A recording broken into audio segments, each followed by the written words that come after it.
Welcome to a 1-minute book talk on the Mona Lisa Vanishes by Nicholas Day, an Iowa Teen Award book.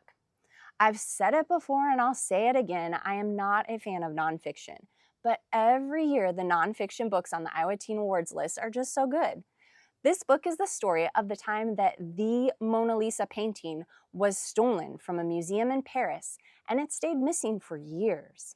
I never realized the painting had been stolen before, but I have heard of the Mona Lisa.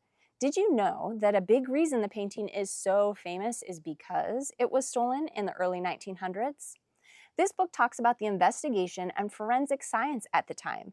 It explains how news spread around the world in the early 1900s, and it even goes way back to the 1500s to explain the artist, Leonardo da Vinci.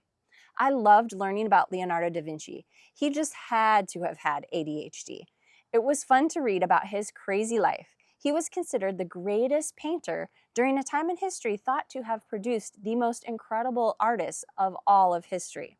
However, he rarely finished a painting. There were times in his life that he hated painting.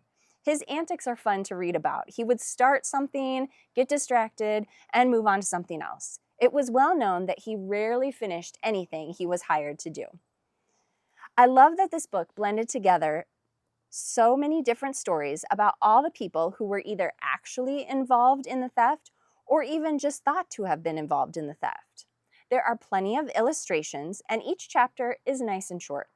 I knew the Mona Lisa was found eventually because it's currently hanging in a museum in Paris, but I couldn't wait to see how they found it and who the thief was.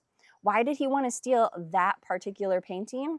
Well, you'll have to read this book to find out.